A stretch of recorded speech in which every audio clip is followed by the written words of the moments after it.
এদিকে সুপ্রিম নির্দেশে প্রায় 26,000 শিক্ষক শিক্ষাকর্মীর চাকরি বাতিলে শিক্ষায় সংকট দেখা দিয়েছে। একাধিক স্কুলে বিজ্ঞান বিভাগ বন্ধ হয়ে যাওয়ার মতো আশঙ্কা তৈরি হয়েছে। উচ্চ মাধ্যমিক স্তরে বিজ্ঞান শিক্ষকের আকাল দেখা দিয়েছে। এক্ষেত্রে 3-4টি স্কুলকে মিলিয়ে ক্লাস্টার তৈরির পরামর্শ প্রধান শিক্ষকদের, পরামর্শ শিক্ষা সংসদের। কথা বলবো সোমরাজের সঙ্গে। সোমরাজ, কিভাবে ক্লাস্টার তৈরি করে এই সংকট কাটানো যায়, কি পরামর্শ সংসদের? দেখো, চলতি সপ্তাহে সোমবার থেকেই কিন্তু শুরু হচ্ছে উচ্চ মাধ্যমিক স্তরের ক্লাস। আর এই সুপ্রিম কোর্টের রায়ে প্রায় 26,000 শিক্ষক শিক্ষাকর্মী চাকরি বাতিলের জন্য এখন সব থেকে বেশি সংকট তৈরি হয়েছে উচ্চ মাধ্যমিকের বিজ্ঞান বিভাগে। উচ্চ মাধ্যমিকে যত সংখ্যক ছাত্রছাত্রী পড়াশোনা করেন তার মধ্যে 14% ছাত্রী বর্তমানে ছাত্রছাত্রী বিজ্ঞান বিভাগ নিয়ে পড়াশোনা করছেন। কিন্তু দেখা গেছে যে সব থেকে বেশি বিজ্ঞান বিভাগের শিক্ষকেরই সংকট তৈরি হয়েছে এবং সেই কারণে উচ্চ মাধ্যমিক শিক্ষা সংসদ পরামর্শ দিচ্ছেন রাজ্য জুড়ে প্রত্যেকটি স্কুলকে যে প্রয়োজনে যারা অবসরপ্রাপ্ত শিক্ষক শিক্ষিকা বিজ্ঞান বিভাগে তাদের নিয়োগ করে বিজ্ঞান বিভাগ চালাতে, ভলেন্টিয়ার টিচার হিসাবে শিক্ষক নিয়োগ করে বিজ্ঞান বিভাগ চালাতে, অথবা 3-4টে স্কুলকে একসঙ্গে ক্লাস্টার করে বিজ্ঞান বিভাগে ক্লাস নিতে। তার কারণ উচ্চ মাধ্যমিক শিক্ষা সংসদ চাইছে না যে কোনোভাবে কোনো স্কুলে যাতে বিজ্ঞান বিভাগ বন্ধ হয়ে যায়। তার কারণ জাতীয় অনুপাতে বিজ্ঞান বিভাগে এ রাজ্যে পড়া ছাত্রছাত্রীদের সংখ্যা খুবই কম। তুমি দেখতে পাচ্ছ চলতি বছরে প্রায় 14% ছাত্রছাত্রী উচ্চ মাধ্যমিকে বিজ্ঞান বিভাগ নিয়ে পড়ছেন, যেখানে এই সংখ্যাটা একসময় 30 থেকে 35% ছিল। তাই উচ্চ মাধ্যমিক শিক্ষা সংসদ চাইছে না এই শিক্ষকের অভাবে যাতে কোনো স্কুলে বিজ্ঞান বিভাগ বন্ধ হয়ে যায়।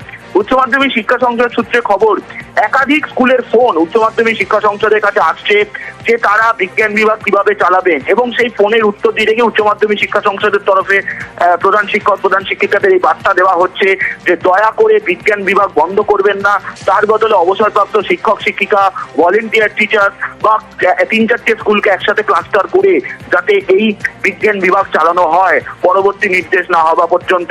অর্থাৎ এই যে সুপ্রিম কোর্টের রায় চাকরি বাতিল হওয়া, এর প্রভাব সব থেকে বেশি পড়েছে উচ্চ মাধ্যমিকের বিজ্ঞান বিভাগে, এবং কার্যত উচ্চ মাধ্যমিক শিক্ষা সংসদ এখন রাজ্যের উত্তরের অপেক্ষায় যে এর পরবর্তীতে তারা কি করবেন। তার কারণ অবসরপ্রাপ্ত শিক্ষক শিক্ষিকা বা ভলেন্টিয়ার টিচার দিয়ে আদেও কি বিজ্ঞান বিভাগের ছাত্রছাত্রীদের পড়ানো সম্ভব, এখন সেই প্রশ্নই উচ্চ মাধ্যমিক শিক্ষা সংসদের অন্দরে উঠছে। কিন্তু আপাতত পরিস্থিতি সামাল দেওয়ার জন্য এই পদ্ধতি মেনে চলার পরামর্শ প্রধান শিক্ষকদের দিচ্ছে উচ্চ মাধ্যমিক শিক্ষা সংসদ।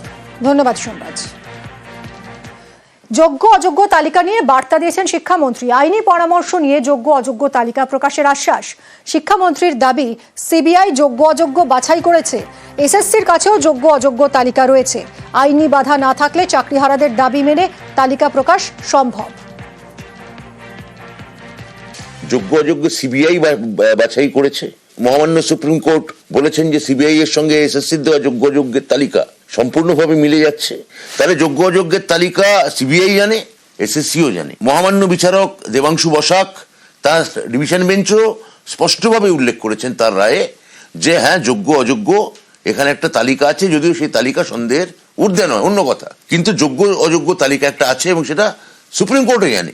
যোগ্য অযোগ্য বাছাই করা সম্ভব মানে কি? যোগ্য অযোগ্য তালিকা আছে। এবার ওরা যদি দাবি করেন সেটা আমি আইনি পরামর্শ নেব। আইনি পরামর্শদাতারা যদি বলেন যে এটা ওয়েবসাইটে দিয়ে দেওয়া যায়, দিয়ে দেবো।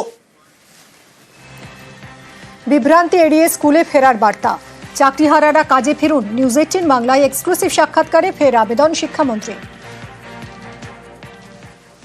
আপনি যে কর্মক্ষেত্রে যদি না যান ক্রমাগত, তাহলে তো আপনার কর্মক্ষেত্রের থেকে আপনার পজিশন কমে।